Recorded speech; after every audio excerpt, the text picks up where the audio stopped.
Welcome to the Hillsdale College Online Courses podcast. I'm Jeremiah Regan.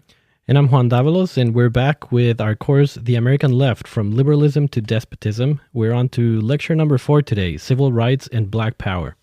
If one were to look at social media, interviews on television, the way movies are produced, the way many corporations are run today, one would not be out of bounds to suspect that race relations have actually degraded in the United States since the 1960s. But the civil rights movement was supposed to create greater equality, greater unity between the races. In this lecture, Professor Slack demonstrates that there was not unity even within the civil rights movement. There were various goals, various ends, various means that were employed, and even those goals and means which prevailed don't necessarily match their original vision. And unfortunately, that means that we have very strained relations in America today. Yeah, I was very disappointed when I recently visited the Civil Rights Museum in Memphis, Tennessee. It's located in the place of Martin Luther King Jr.'s death. And that museum falls into this idea that history always progresses in a certain direction. So everything is always getting better. And of course, that's false. It's a narrative that has been ingrained in us maybe from the progressive left.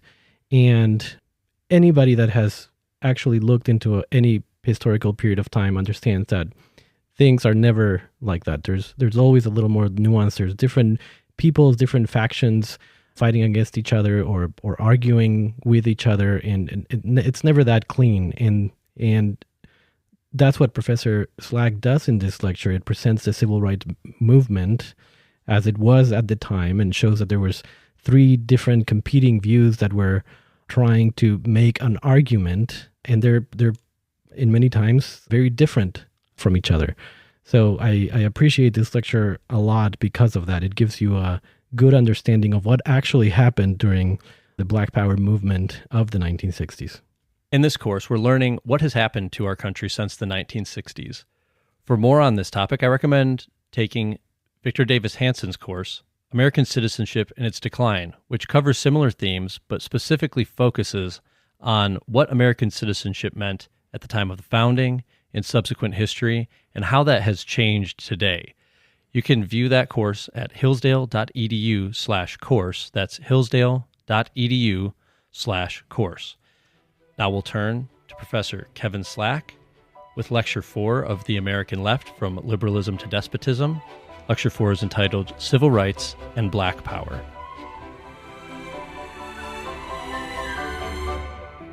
In the last lecture, we saw how the radicals rose up to challenge the liberal establishment with a new kind of personal politics. In this lecture, we'll see how that played out in the civil rights movement. We'll begin by looking at the liberals' views of civil rights. Then we'll move to the 3 different responses by African Americans to the liberal system of civil rights. And we'll conclude with the effects of the civil rights movement and a permanent class divide among African Americans that exists today. To understand the liberals on race, we have to first begin with their view of a pluralistic nation. The liberal elites believed in a colorblind society. Every single university, major university, had a course on race relations. There's a wonderful autobiography by Louis Killian, a sociologist, who said, in the 1930s, if you would have suggested at the University of Chicago there was any difference between the races, he said it was laughable. If you looked at, say, the 1950 UNESCO report on, quote, the race concept, there the liberals all said that science had affirmatively disproven any differences between the races, even if geneticists themselves didn't agree.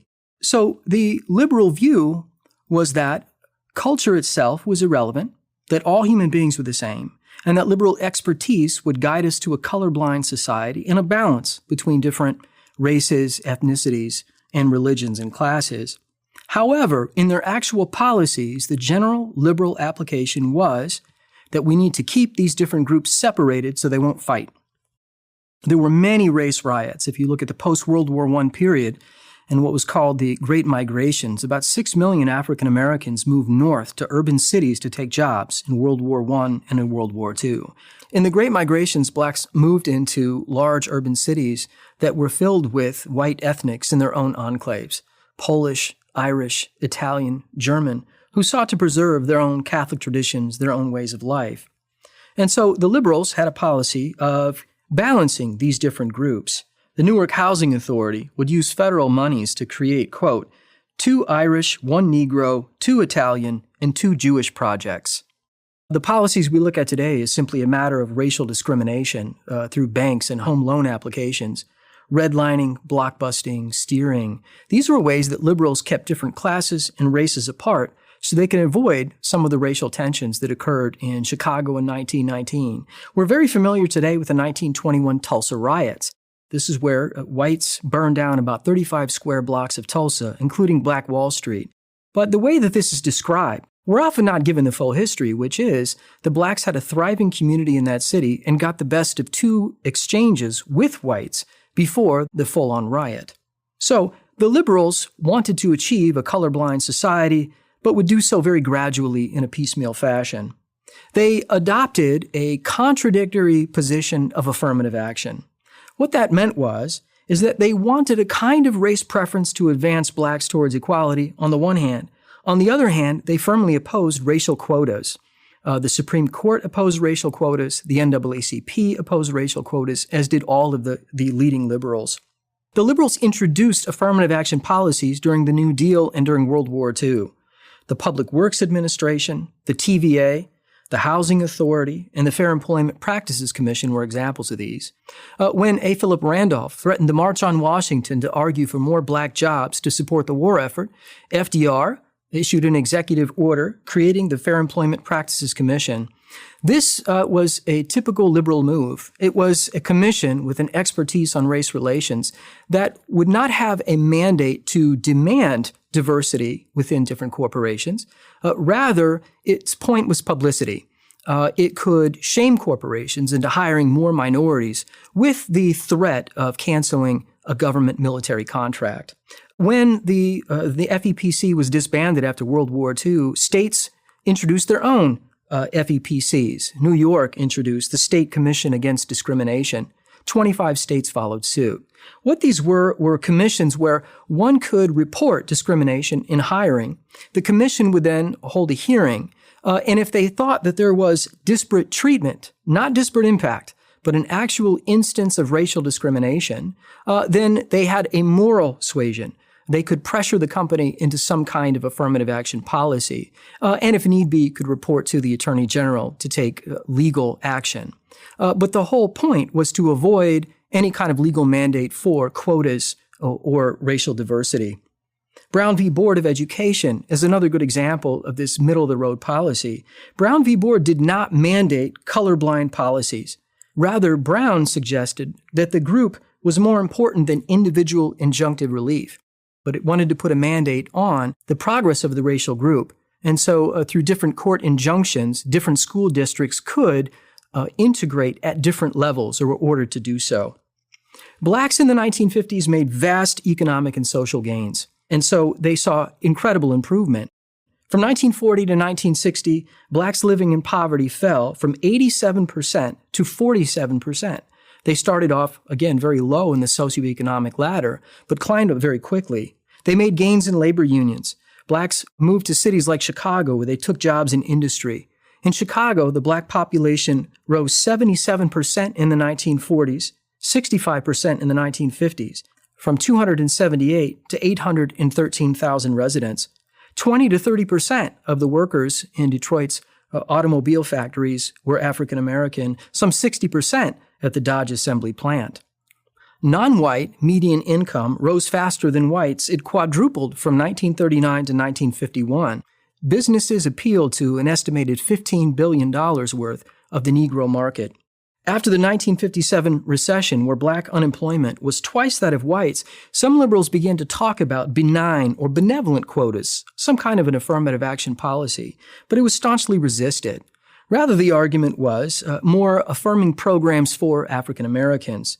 Liberals like Michael Harrington, who wrote The Other America in 1962, this was seen to be the book that launches the war on poverty, argued for the moral reform of blacks or the assimilation of blacks to mainstream liberal society.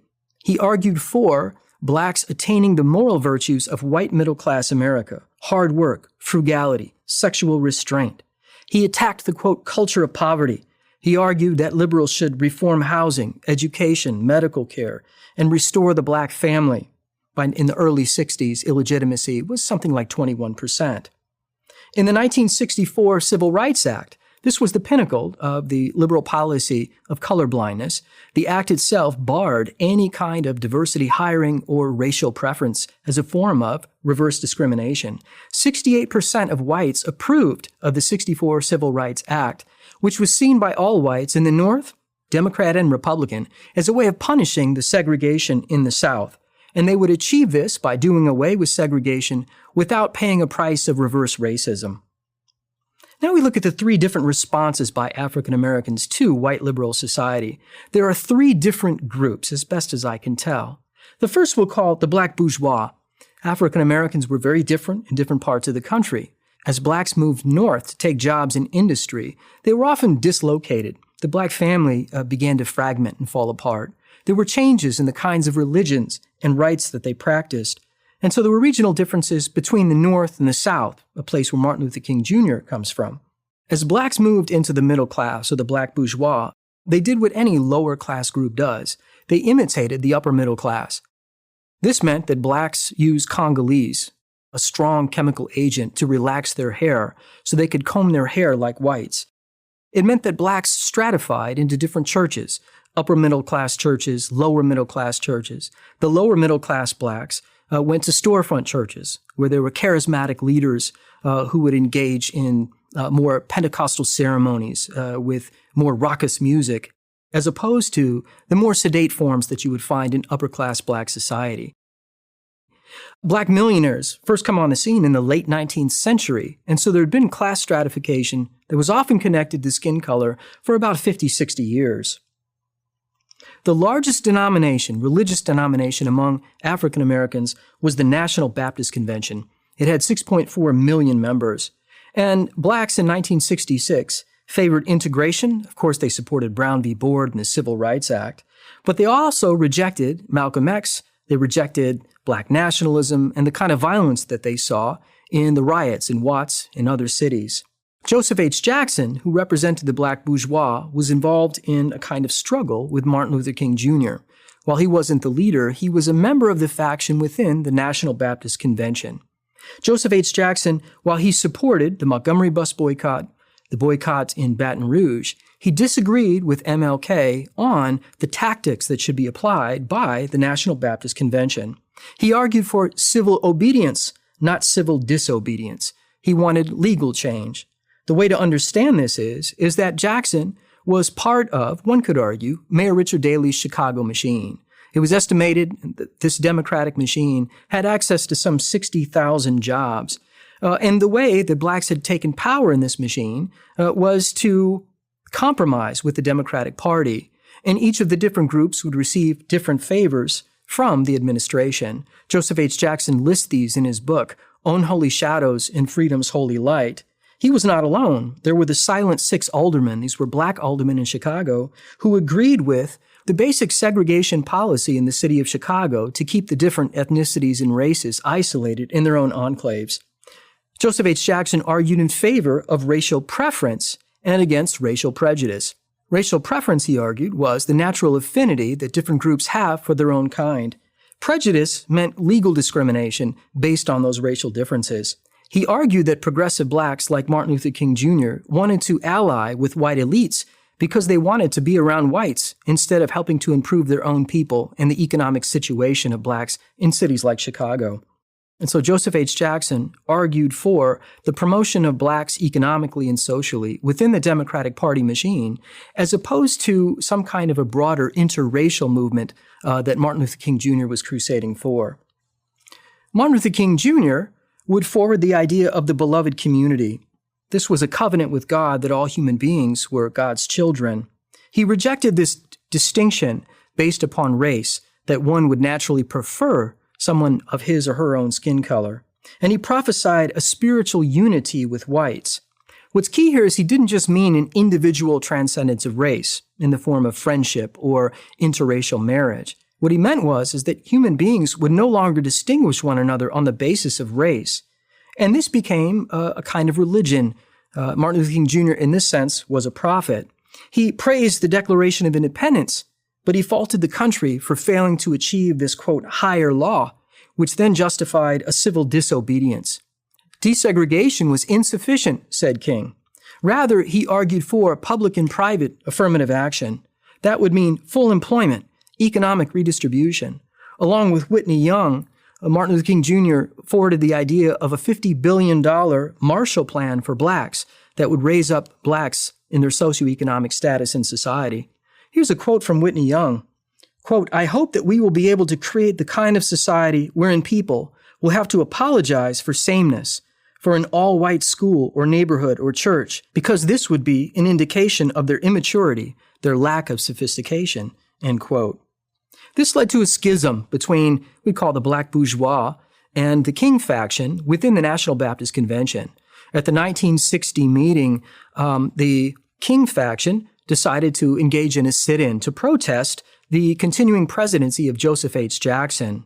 The next year in Kansas City, the King faction, which was called the Progressive faction, decided to engage in a storm-in, a march-in, and this is where they charged into the congregation and they swarmed the stage. Poor Reverend Wright was startled, tripped off the stage, broke his neck, and died. This led to a faction between the National Baptist Convention and the new Progressive Baptist Convention, which included the King faction. Joseph H. Jackson had the support of most of those in the National Baptist Convention. He opposed the Progressive Baptist Convention because, he said, the end of the church should not be the pursuing of the nonviolent actions that King was engaged in.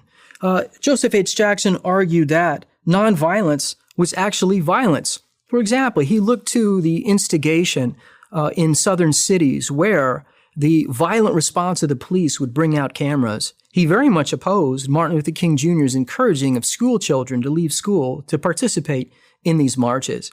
He looked at what happened at the nonviolent protests and he said, it's actually violent. He wasn't alone in this. Lewis Killian, the sociologist, pointed this out in a 1968 book, The Impossible Revolution.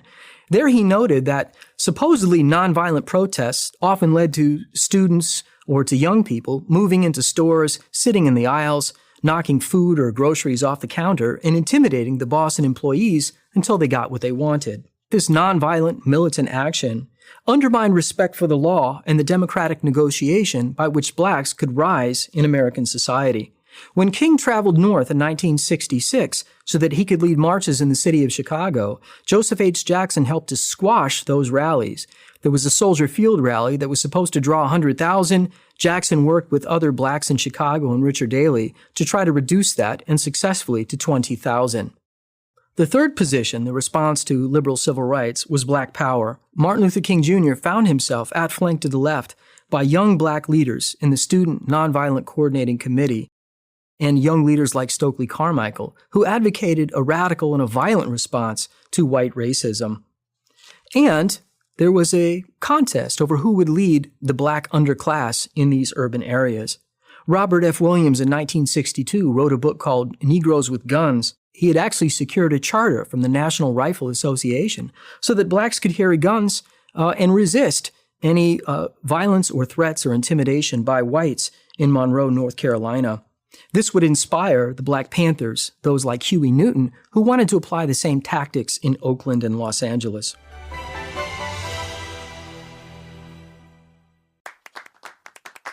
Hillsdale College is a small, Christian, classical liberal arts college that operates independently of government funding, and we want you or your son or daughter to apply. At Hillsdale, students grow in heart and mind by studying timeless truths in a supportive community dedicated to the highest things. Hillsdale College costs significantly less than other nationally ranked private liberal arts colleges and receives regular recognition as a best value, and nearly all students receive financial aid. Our robust core curriculum, vibrant student life, and 8-to-1 student-to-faculty ratio make for an education like no other. For more information or to fill out an application, visit hillsdale.edu/info. That's hillsdale.edu/info.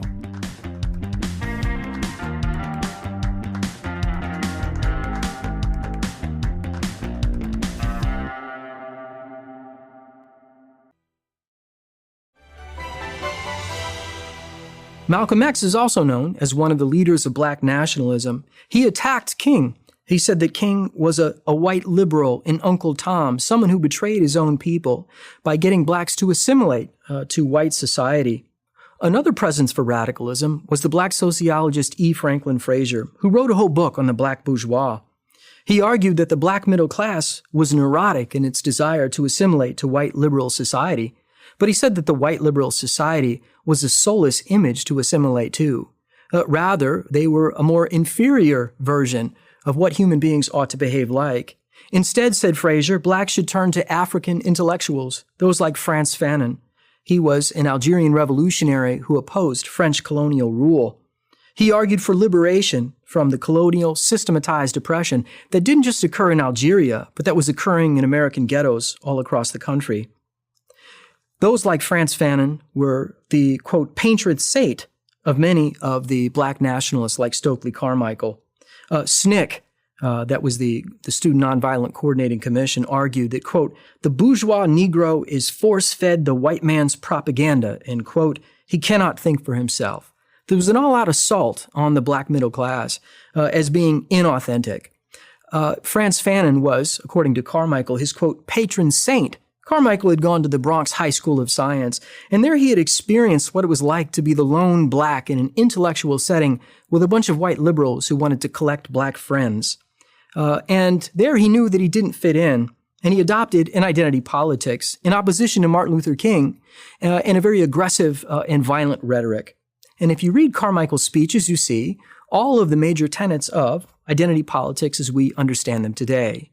Racism is something systemic. Racism is something unconscious. That white liberalism was a form of capitalistic oppression.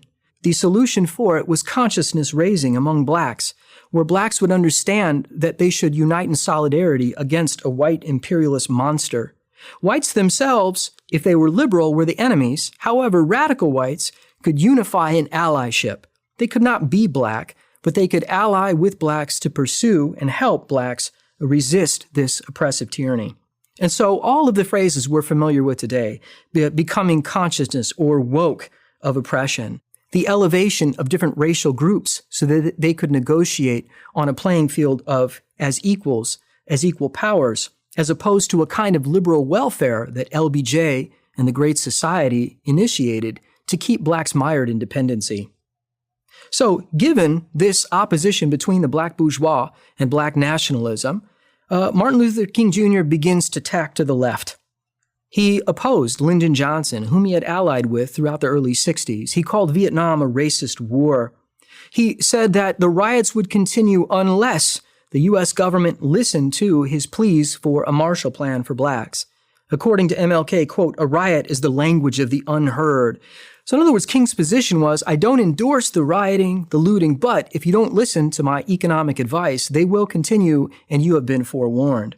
MLK argued for a, quote, direct action in, quote, militant, massive nonviolence. He also included some of the same teachings that you find on the left. The teaching of unconscious racism, the teaching of identity politics to topple the system, and to achieve a universal brotherhood. In other words, we would look to group differences to achieve a society without groups in some distant future. He said most Americans are unconscious racist, moved by white supremacy. He gives the example, if there is a white woman who fully supports the civil rights platform in full, and yet doesn't want her daughter to marry a black man, then she is infected with the, quote, disease of racism. He argued for the, quote, reconstruction of the entire society, end quote. King went on to support an international Marshall Plan, where white countries would pay out massive reparations to third world countries for their colonialism.